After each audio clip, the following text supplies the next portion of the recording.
Today we work on these cuttings from a big tree that had to be felled in my garden. This was potted last spring, and I'm pretty sure that the pot is already full of roots, but I am not sure about the angle for this planting, so I have to consider other angles. And because I will be repotting it, once I repot, I don't want to be manipulating too much as I style. So first I will decide how it will be styled. I will style it, and then I will repot so that the stress on the roots once it's repotted is minimal. This side here is clearly more beautiful than this side here. You have this big scar here, which is not a problem if it was a beautiful scar, but it's not a beautiful scar. Here you have a more beautiful movement, but the angle is, you have here too straight of a line, and then it starts to become horizontal here. So I am thinking of changing this somewhere here perhaps. We will explore how they look in nature to see if we can somehow give a hint of that natural look of the corkscrew willow, which is very hardy for our climate here, but it's a species originary from China, if I'm not mistaken. So right now, before we start deciding on the style, on where to put branches, the first thing we'll do is remove everything that is dead, and then start considering where to go with this style.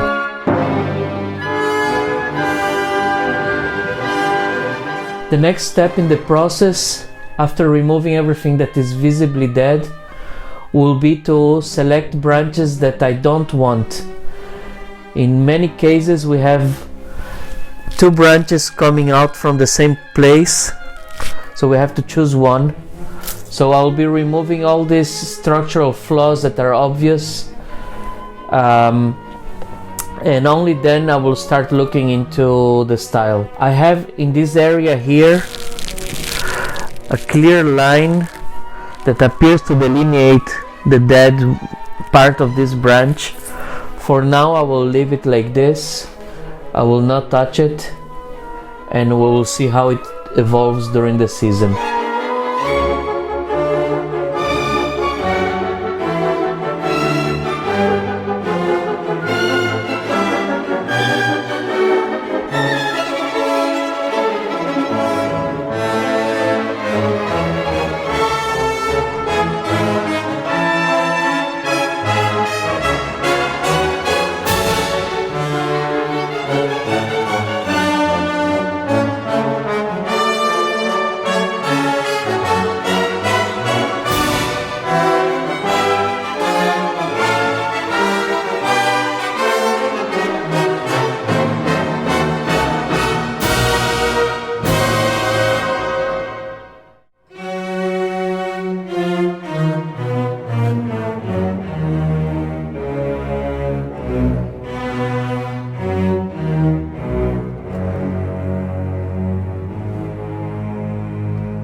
So the nature of corkscrew willow is to have an up, out, and then down image, as far as I can tell.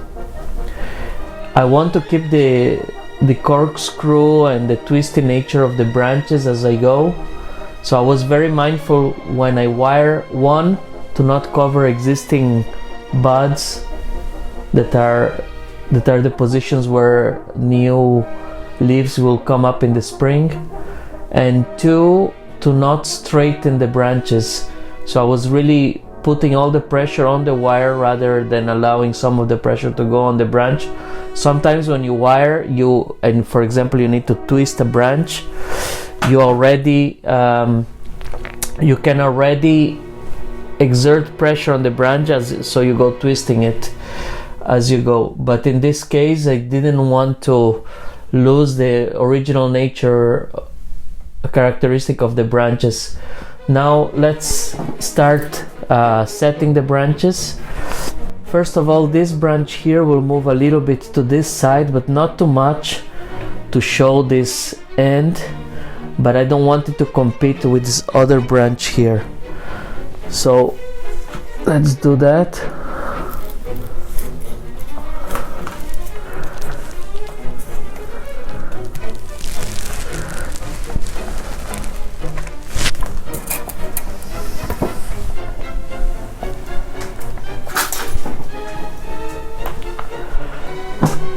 That's it.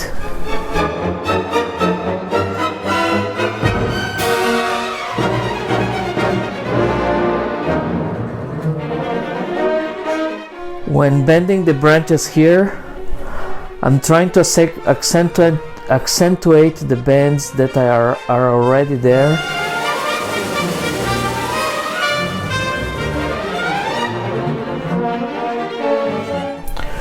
Now, this one here is too close to this and competing. I will try perhaps to bend this one a little bit down and this one a little bit down too.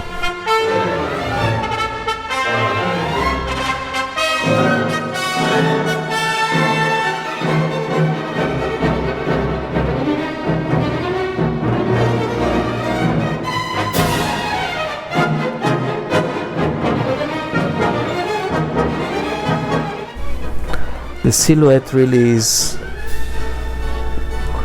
out, a little flat, up, and then down and out.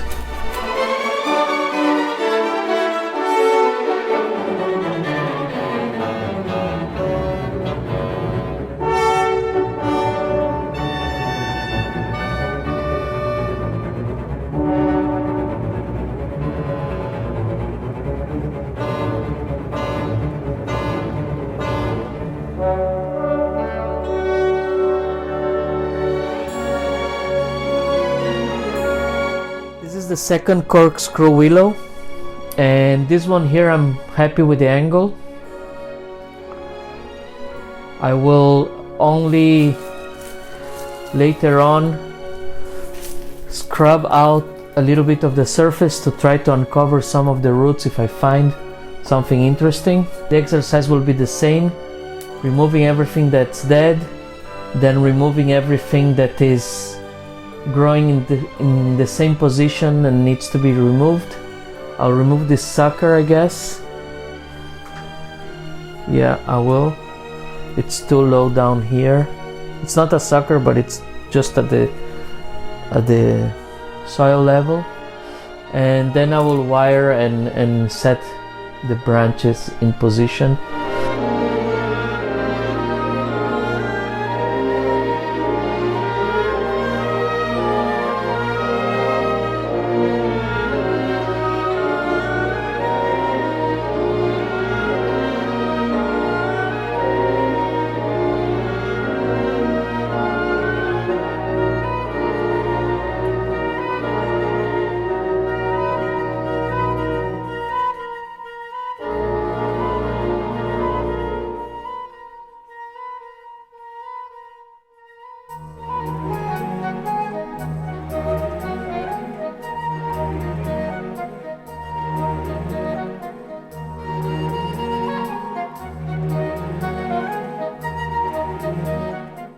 This is the final result of the tree.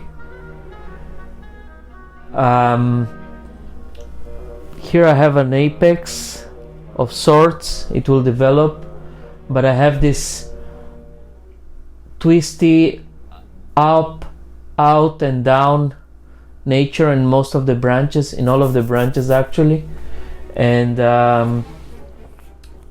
you have here the branch, the trunk line, and this is it for now for this tree. This is another of the third out of 4 willows. This is again a cutting that rooted. It's a stump, and unfortunately everything above these 2 branches here is dead, so we'll actually cut it down to make a transition to these positions, and then we will repot it. We'll style it and repot.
So instead of removing all the deadwood, I decided it was a great opportunity to play with the deadwood.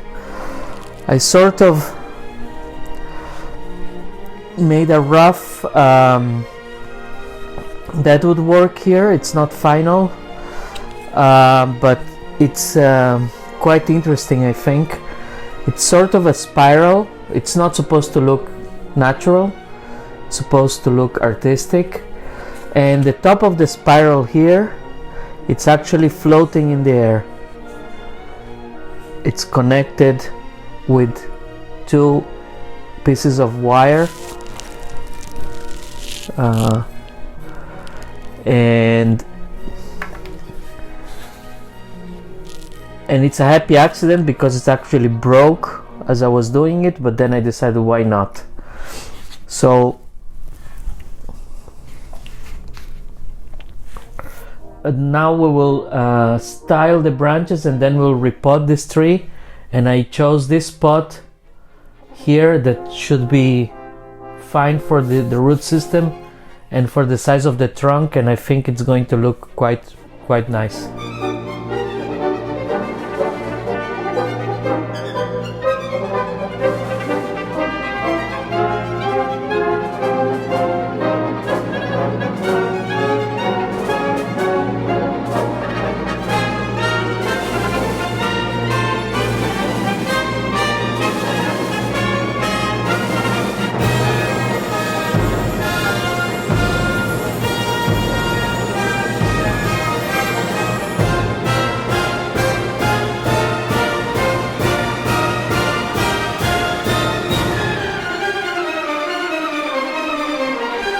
This is the final result of the repotted small willow where I worked the deadwood.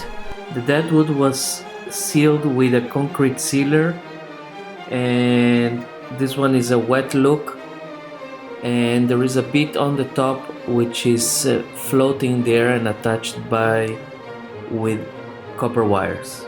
So this final willow here is in a very shallow pot, and I will just do the same exercise as the other, remove the dead branches, wire what's left, and that's it. This one stays here for a while still.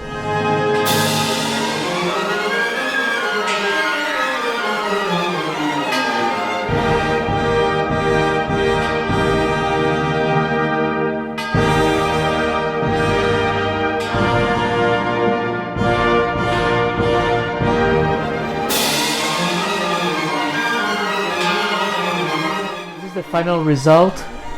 We styled this corkscrew willow, we then repotted it, we styled this one, we did not repot this one, we just removed the top layer of soil and roots that were necessary in the previous original repotting. This is basically the mat of roots that was removed from this tree in 1 year of growth, and so this is an experiment to leave it 1 more year to see how far it will go, but I think more than 2 years it's pushing it. I then repotted this one and styled it, and while at it I decided to play with the deadwood and carved it, and lastly I just styled the last one here, the small one. So these are 4 pieces of a single tree in my garden, and I'm quite happy that at least part of that tree lives on. I repotted this one here in 100% shabazai, which is equivalent to akadama in its properties, because it's such a humidity loving tree.